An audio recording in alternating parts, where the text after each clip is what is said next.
funding of our institutions of higher learning. Our universities and TVETs are struggling.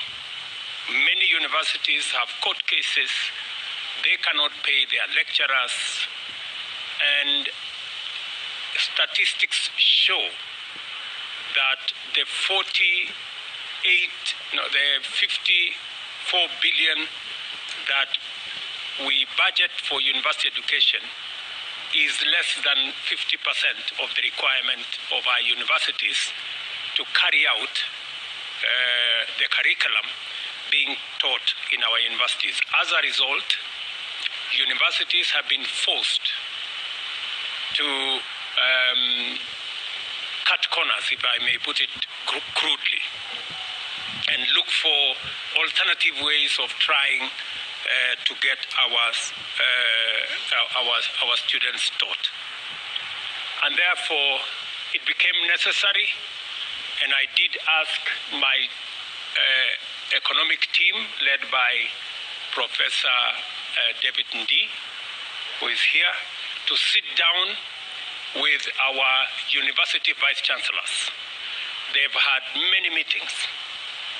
I have had many meetings myself with the team that was negotiating. I think I have had 7 different meetings for many hours. I am happy to announce to the country that finally we have a new funding model for our universities and our TVETs in the Republic of Kenya that will provide adequate resources that are predictable and that are adequate for the teaching of our children, because we believe that as a country, the single biggest resource we have as a nation is our human capital. And education is the instrument that we use to sharpen our human capital.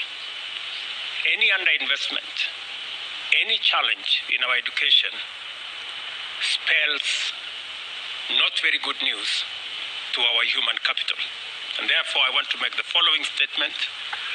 In recent times, higher education has experienced significant expansion, providing numerous high school graduates with opportunities to pursue a university degree or a college diploma or a certificate in a TVET. However,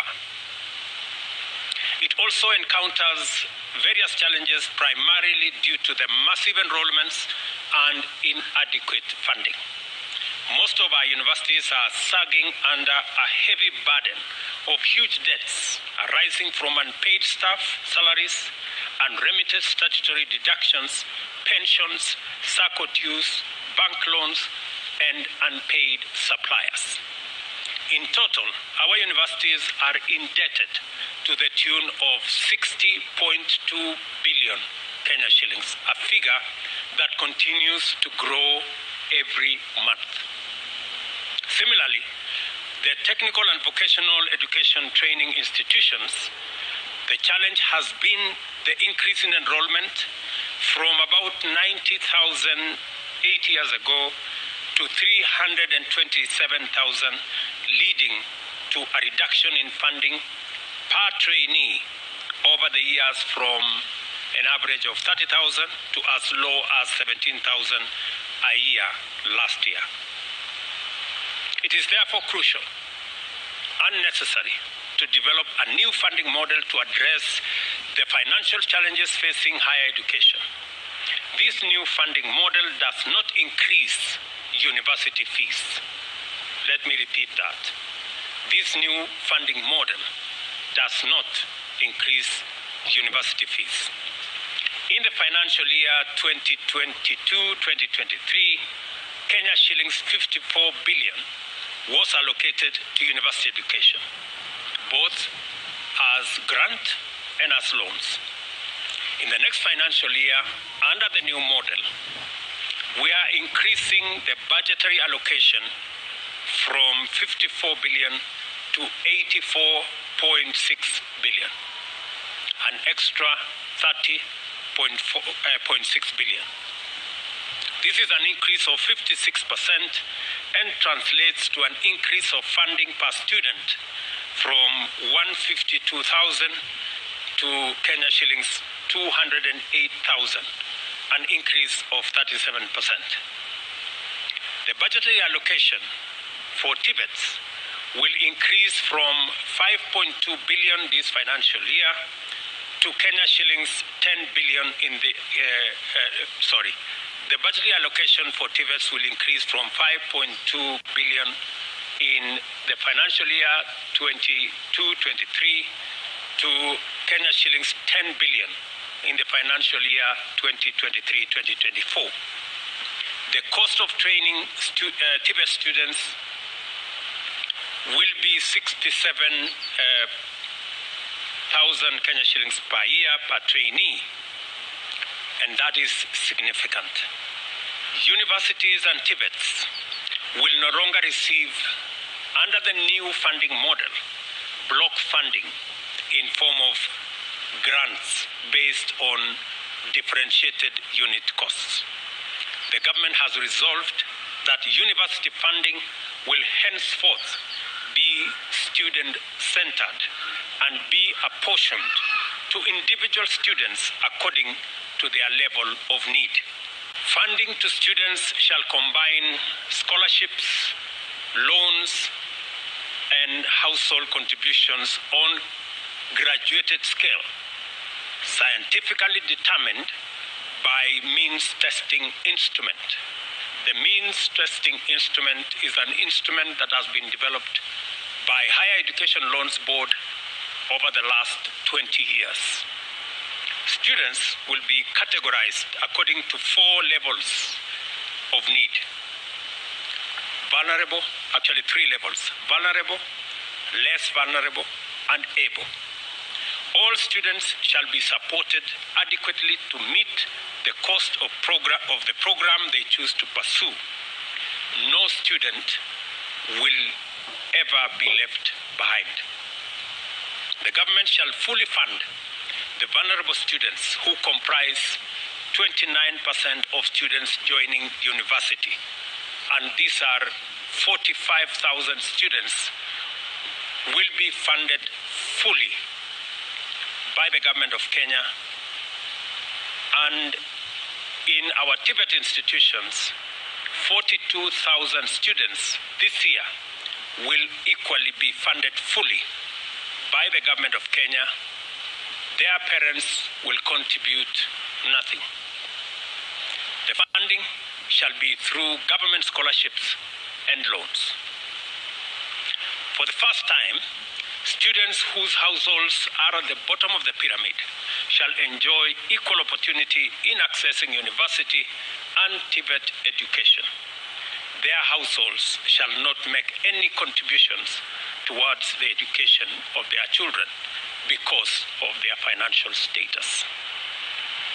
Students from less needy households joining university will receive government scholarship of up to 53% and loans from the government of up to 40%, a total of 93%. 7% will be contributed by their households to meet the university education. Category number 3, the able students from able households joining university will be funded through a government scholarship up to a maximum of 38% of the cost of the program and 55% in form of loans. Again, in this case, their households will pay only 7%. The difference between these two is that the less needy students will get more scholarship and less loan. The able students will get more loans and less scholarship. In the TVET category, the less needy students joining TVET will receive government scholarship up to a maximum of 50% and 30% loans from the government. Their households will pay 20% of the cost. The able students joining TVETs will be funded to the tune of 32% for government scholarship and 48% for government loans, and their households will equally contribute 20% of their cost. Universities will therefore be required to declare and publicize the actual cost of their programs. No public university shall levy additional charges or raise its fees without the approval of the University Funding Board. Students who are eligible shall apply for government scholarships, loans, as well as bursaries from complementary funding agencies, including county governments, the national government constituency development funds, and private companies. The University Funding Board shall share information with students on availability of sources of funding through its portal and streamline the application program.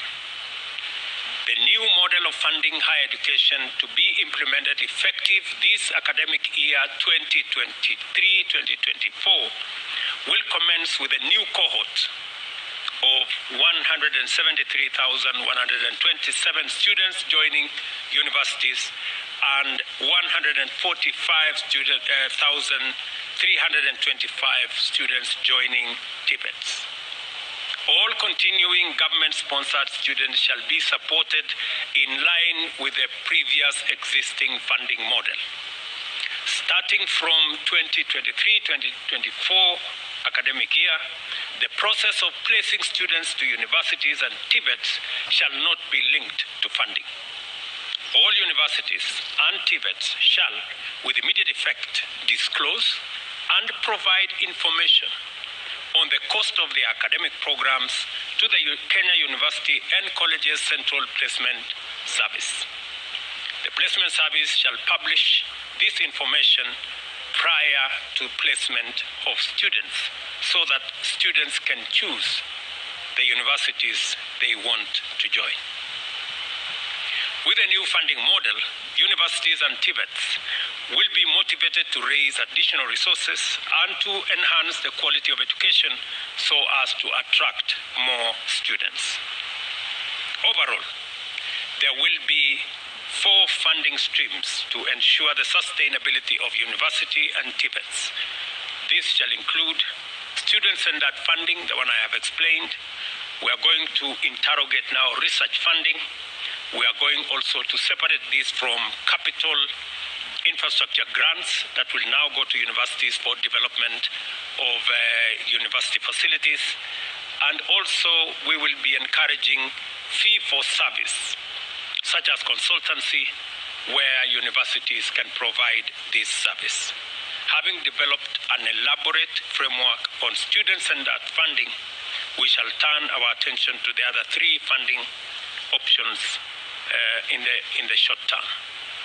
Let me also explain that we have agreed with these good people that the Kenya National Bureau of Statistics will work out how these fees will be graduated year by year, will give us the model so that we do not end up with the situation where we are today, that we are using numbers that were agreed upon 30 years ago. These numbers shall keep increasing year by year, depending on what the Kenya National Bureau of Statistics gives us, what is that factor that we are going to be working on. The Cabinet Secretary for Education shall take immediate action to operationalize the new funding model as it has been agreed between the Government of Kenya and our university and TVET institutions. I can take a question or 2.